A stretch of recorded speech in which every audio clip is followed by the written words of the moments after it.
अब आप इसी सोचिए कि आपके सामने मैं बैठा हूं, मैं बोल रहा हूं, यहां पर दो किस्म के लोग बैठे हैं।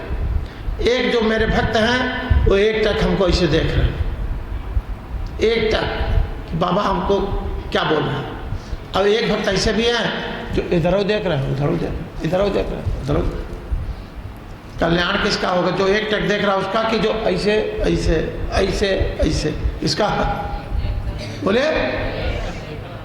क्योंकि ऐसे न घर, ऐसे माने न घर न घाट, न घर न घाट, न घर न घाट, न हमारे न क्यों अंदर घुसा, कोई गेट से अंदर उठा, कौन आया, न उसके हुए बोल रहे हैं हम, न हमको देख रहे, न हमारे हुए, न उसके न हमारे, न उसके न हमारे। तुम्हारा पूरा जीवन व्यर्थ में चला गया।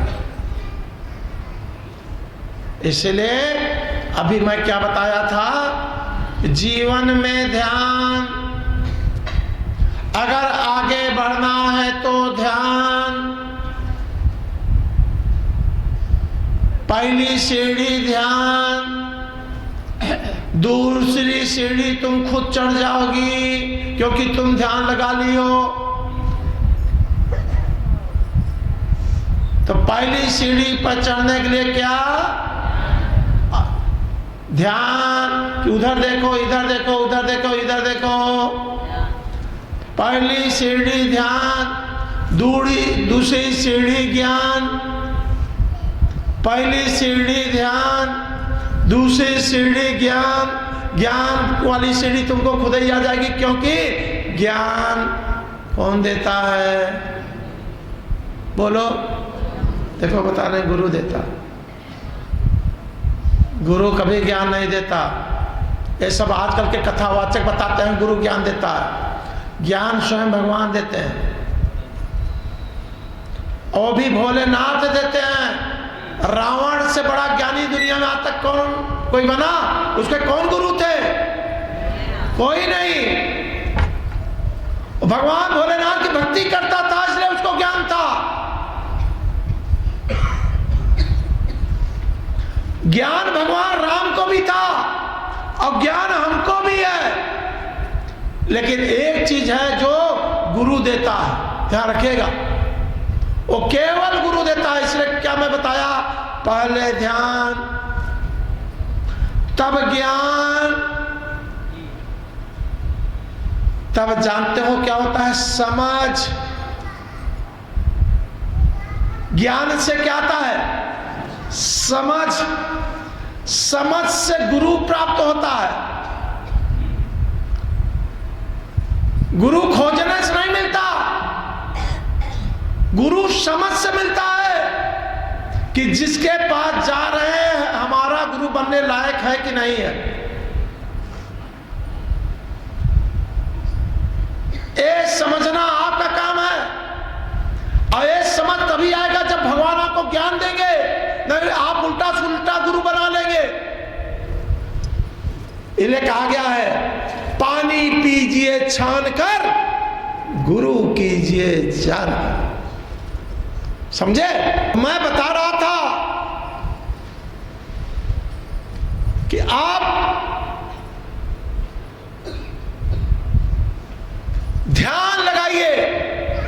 आज के दिन जब आइए तो आपकी निगाह केवल हमारे ऊपर होना चाहिए, मेरे बातों पर, मेरे एक एक शब्दों पर होना चाहिए कि हमारे गुरुदेव बोल क्या रहे हैं। तो आपको ईश्वर ज्ञान, देखिए मैं जो बोल रहा हूं, क्या मैं पढ़ता हूं क्या रोज? क्या मैं नेताओं की तरह देख देख बोल रहा हूं? मैं धारा प्रवाह कैसे बोल रहा हूं? देखिए ऐसे बोल रहा हूं।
अभी आपको मैं बताया पहली सीढ़ी ध्यान, दूसरी सीढ़ी तो तुमको स्वयं मिल जाएगी। वो कृपा है बोले, उसको कहते हैं ज्ञान। देखिए अभी अभी मैं बताया कि मैं लगातार पता है क्या क्या बोलता रहता हूँ। अभी आप दोबारा पूछे, मैं खुद ही नहीं बता पाऊंगा मैं क्या क्या बोलता हूँ, क्योंकि मैं बोल रहा हूँ कि कोई और बोल रहा है। बोले कौन बोल रहा? मुंह मेरा है, बोल हो रहे। यही समझ होना चाहिए। नहीं बताइए ना, हम रामायण पढ़ता हूँ, ना गीता पढ़ता हूँ, कुछ किताब नहीं पढ़ता, कुछ नहीं, ना कहीं सत्संग में जाता हूँ। और जब बोलने लगता हूँ धारा प्रभाव 2-2, 3-3, 4-4 घंटा बोलता चला जाता हूँ। कौन बोलता? ये आपको समझना। जीवन में तुम पैसा कभी भी कमा सकते हो, लेकिन सत्संग और अच्छे आदमी तुम जल्दी नहीं बन पाओगे। पैसा तो पूरा जीवन कमाने के लिए रखा है, कभी भी कमा सकते हो, लेकिन अच्छा आदमी तुम बुढ़ौती में बन पाओगे क्या? है? उसके लिए आज ही तैयारी करना पड़ेगा। जैसे आप में हमारे अंतर क्या है? मैं समझदार हूं ना, क्योंकि मैं ध्यान लगाता हूं। मैं क्या समझता हूं? मुझे मरना है, और तू मरने के नाम पर डरती है। अब मुझे इस सत्य का आभास है कि 65 साल का हूं, अगर बहुत बढ़िया जीऊंगा तो 70 साल, पता भी 5 साल और जी सकता हूं, कोई बीमारी न हुआ, और थोड़ा सा हुआ तो 75 साल, पता 10 साल और जीऊंगा। अगर और भगवान कृपा कर दिए तो 5 साल और सही, 80 साल, तो 20 साल तो बचा है। तो मैं तैयारी कर रहा हूं अपने मरने का, अब तुम तैयारी कर रहे हो अपने जीने का। दोनों में अंतर है, दोनों की समझ अंतर है। मैं तैयारी किस चीज की कर रहा हूं? मरने का। अब तू तैयारी कर रही है जीने का। अनंत, क्योंकि जब तुम मरने की तैयारी करेगी कभी तू पाप नहीं करेगी। जब तेरे मन में आएगा कि मुझे मरना है, तो जीवन में तू कभी पाप नहीं कर सकती। और जब तू जीने की तैयारी करेगी कि बढ़िया खाना खाऊं, बढ़िया रहूं, बढ़िया ये करूं, बढ़िया जीने की तैयारी, तो पल पल तू पापे करके पैसा कमाएगी, पापे करके घर बनाएगी, पापे करके सब काम करेगी। वहीं से पाप प्रारंभ होगा, क्योंकि तू जीने की तैयारी कर रहा है। अब मैं मरने की, अब मैं मरने की तैयारी इसलिए कर रहा हूं कि मैं ध्यान लगाता हूं। सोने के पहले 10 मिनट 15 मिनट में ध्यान लगाता हूं। ध्यान तो हर समय लगाता हूं, लेकिन 10-15 मिनट अपने ऊपर ध्यान लगाता हूं। आप लोग कहाँ ध्यान लगाते हैं? 10-15 मिनट में बिना ध्यान लगाए कभी सोता नहीं। ध्यान कैसा होता है? आज सुबह मैं क्या किया, सुबह से कितने बार झूठ बोला, सुबह से शाम तक मैं कितने लोगों को दिल दुखाया, मैं कौन कौन सा पुण्य काम किया, सब ध्यान लगा के देखता हूं। अगले दिन जो जो मैं गलती किया हूं उसको सुधार करके आगे बढ़ता हूं। जैसे मैं यहाँ तक कैसे पहुँचा, यहाँ तक कड़ी मेहनत से पहुँचा, और उसके पीछे ध्यान। यहाँ तक जो मैं पहुँचा ना, कड़ी मेहनत से, और थोड़ा बहुत मेहनत नहीं, बहुत मेहनत। और इसके पीछे सूत्रधार कौन? ध्यान। हमारा कोई गुरु नहीं है ना, हमारे भोलेनाथ। यहां तक पहुंचाने वाला हमारा सूत्रधार केवल ध्यान है। क्योंकि एक दिन मैं ध्यान लगाया कि मैं जन्म लेते ही राजा के घर में क्यों पैदा हुआ?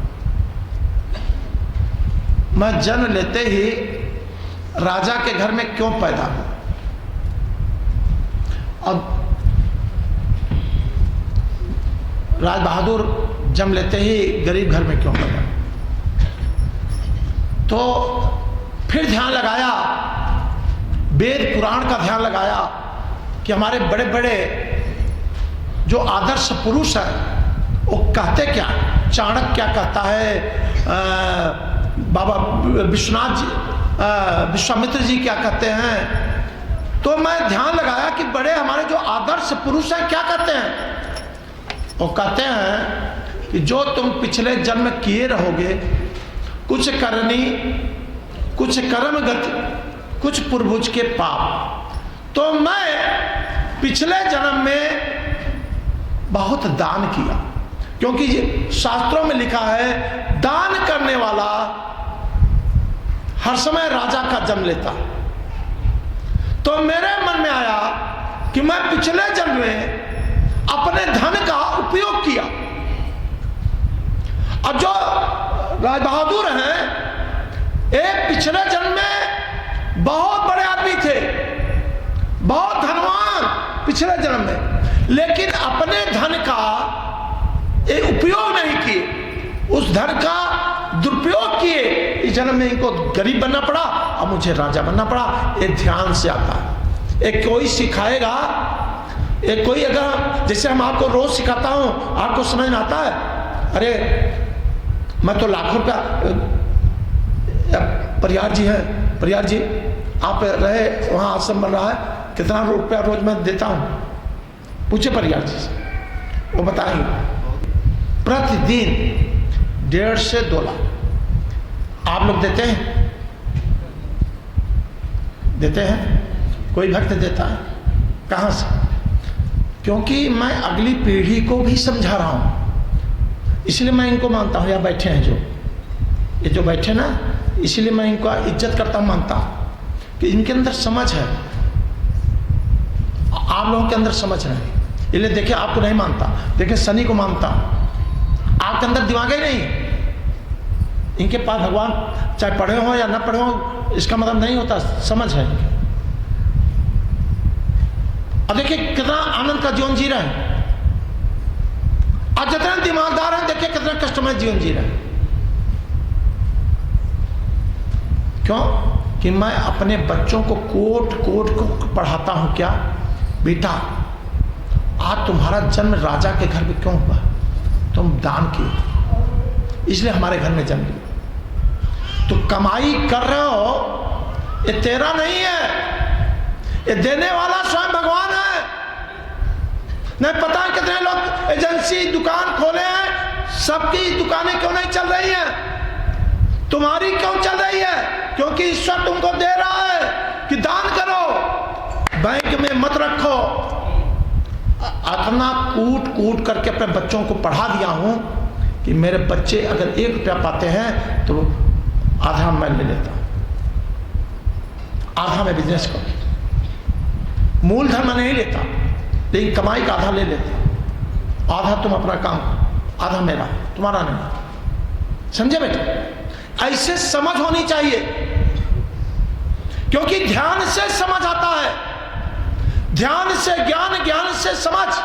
ये पैसे का उपयोग कहां करूं? अगले जन्म के लिए।